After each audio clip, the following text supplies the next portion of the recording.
In this video we would like to explain what are the requirements for installation of electric vehicle charging stations and connecting these systems to the electricity network. In the previous video we talked about the eMobility system and charging technologies. Different types of charging modes were explained as well. If you have not yet watched that video, you can find it here and get familiar with a lot of interesting topics about eMobility and charging stations.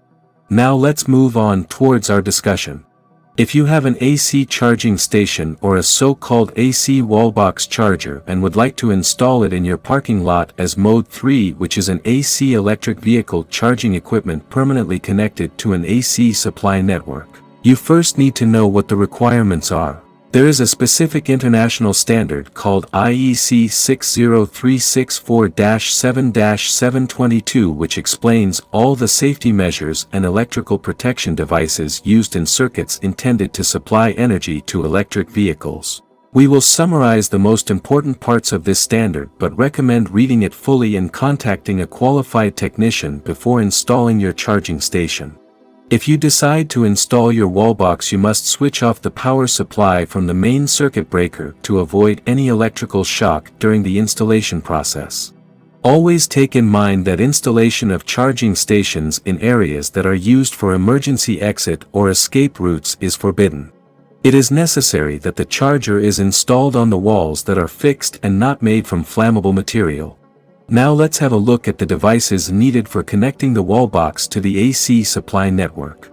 Installing the wallbox in Mode 3 requires having a permanent and fixed position electrical panel installed in compliance with local regulations and standards. Inside this electrical panel for each charging point there must be a miniature circuit breaker curve C with nominal current according to the cable's load and power of the charger. The MCB protects the electrical system against short-circuit currents. The other important electrical safety requirement is the earthing system, for the safety reasons of user and equipment. Connecting an earth system according to national regulation is a must. Charging station can be connected to Type TT, TN and IT earthing systems. Please note that there are additional considerations regarding TNCS earthing systems which we will discuss in detail in another video. In order to supply your wallbox charger, a separate cable is needed. The power supply cable must be sized in compliance with national regulations and according to the following criteria. 1. Laying system, whether underground or through conduit. 2. Nominal voltage level. 3. Cable length. 4. Ambient temperature. 5. Required power level current consumed by the charger.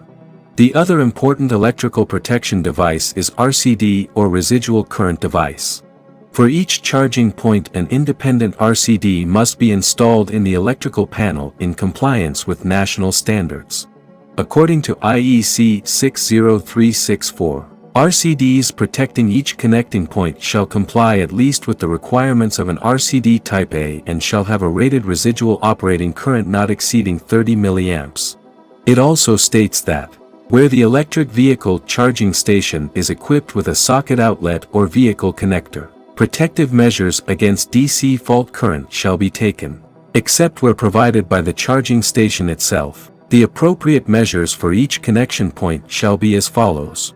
The use of an RCD Type B or the use of an RCD Type A in conjunction with a residual direct current detecting device or the use of an RCD Type F in conjunction with a residual direct current detecting device. In order to give a visual understanding of the electrical protection devices, we have provided this schematic which illustrates the order and type of these devices installed upstream of an AC single-phase charging system. This is just a general example and cannot be used as a final solution. You also need to select the right size of each component according to nominal current of the charging system and in compliance with the IEC and national standards in your country.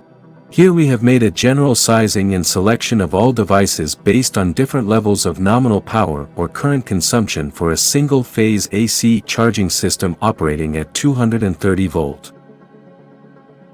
Finally, you should take in mind that in some countries protection against transient overvoltages is mandatory. The power surge generated by a lightning strike near an electricity network propagates into the network without undergoing any significant attenuation. As a result, The overvoltage likely to appear in a low-voltage installation may exceed the acceptable levels for withstand voltage recommended by related standards. The electric vehicle, being designed with an overvoltage category 2, should therefore be protected against overvoltages that could exceed 2.5 kV. As a consequence, the IEC standard requires that EVSE installed in locations accessible to the public be protected against transient overvoltages.